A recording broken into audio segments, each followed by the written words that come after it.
Rahul VS Priyanka ಪರ್ವಕ್ಕೆ Congress ಶುರುವಾಯಿತು ನಾಯಕತ್ವ ಬದಲಾವಣೆ ಕೂಗು ಕಾಂಗ್ರೆಸ್ನ ಚುನಾವಣಾ ಸೋಲುಗಳಿಂದ ಹತಾಶರಾದ ಶಾಸಕರು, ಸಂಸದರು ರಾಹುಲ್ ಗಾಂಧಿಗೆ ಬದಲಾಗಿ ಪ್ರಿಯಾಂಕಾ ವಾದ್ರಾ ಅವರಲ್ಲಿ ಪರ್ಯಾಯ ನಾಯಕತ್ವವನ್ನು ಕಾಣುತ್ತಿದ್ದಾರೆ.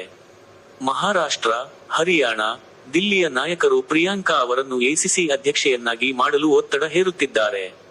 ಒಡಿಶಾ ಶಾಸಕ ಮೊಹಮ್ಮದ್ ಮೊಕ್ವಿಮ್ ಅವರ ಪತ್ರ ಈ ಚರ್ಚೆಗೆ ಕಾರಣವಾಗಿದೆ. ಅವರು ಇಂದಿರಾ ಗಾಂಧಿ ಅವರ ಮೊಮ್ಮಗಳು ಎನ್ನುವುದನ್ನು ಮರೆಯದಿರಿ.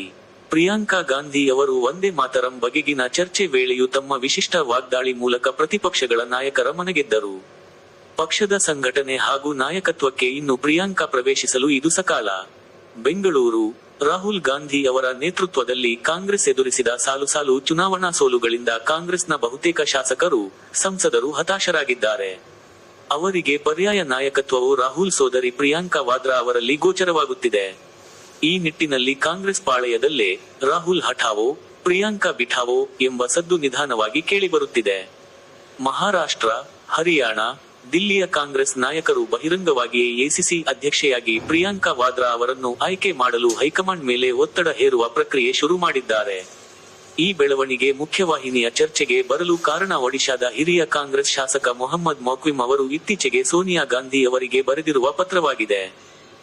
ಆಪರೇಷನ್ ಸಿಂಧೂರದ ಬಗ್ಗೆ ಪಾಕಿಸ್ತಾನವು ಪದೇ ಸುಳ್ಳು ಹೇಳುತ್ತಿದ್ದರೂ ಕೇಂದ್ರ ಸರ್ಕಾರವು ತಕ್ಕ ಪ್ರತ್ಯುತ್ತರ ನೀಡುತ್ತಿಲ್ಲ.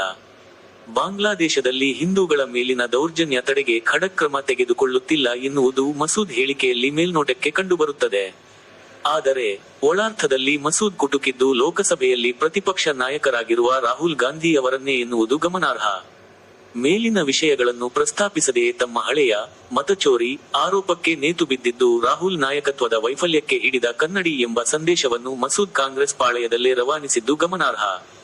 ಕೇಂದ್ರ ಸಚಿವ ನಿತಿನ್ ಗಡ್ಕರಿಯವರೊಂದಿಗೆ ಚಹಾ ಸೇವಿಸಿ ಕೇರಳದ 6 ಪ್ರಮುಖ ಯೋಜನೆಗಳ ಕಡೆಗೆ ಗಮನ ಸೆಳೆದ ಪ್ರಿಯಾಂಕಾ ಗಾಂಧಿ ಅವರು ವಂದೇ ಮಾತರಂ ಬಗೆಗಿನ ಚರ್ಚೆ ವೇಳೆಯೂ ತಮ್ಮ ವಿಶಿಷ್ಟ ವಾಗ್ದಾಳಿ ಮೂಲಕ ಪ್ರತಿಪಕ್ಷಗಳ ನಾಯಕರ ಮನಗೆದ್ದರು ಎನ್ನುವುದು ಸಾಮಾಜಿಕ ಜಾಲತಾಣಗಳಲ್ಲಿ ಹರಿದಾಡುತ್ತಿರುವ ಅಭಿಪ್ರಾಯವಾಗಿದೆ. ಜೈ ಕರ್ನಾಟಕ. ಹರೇ ಕೃಷ್ಣ.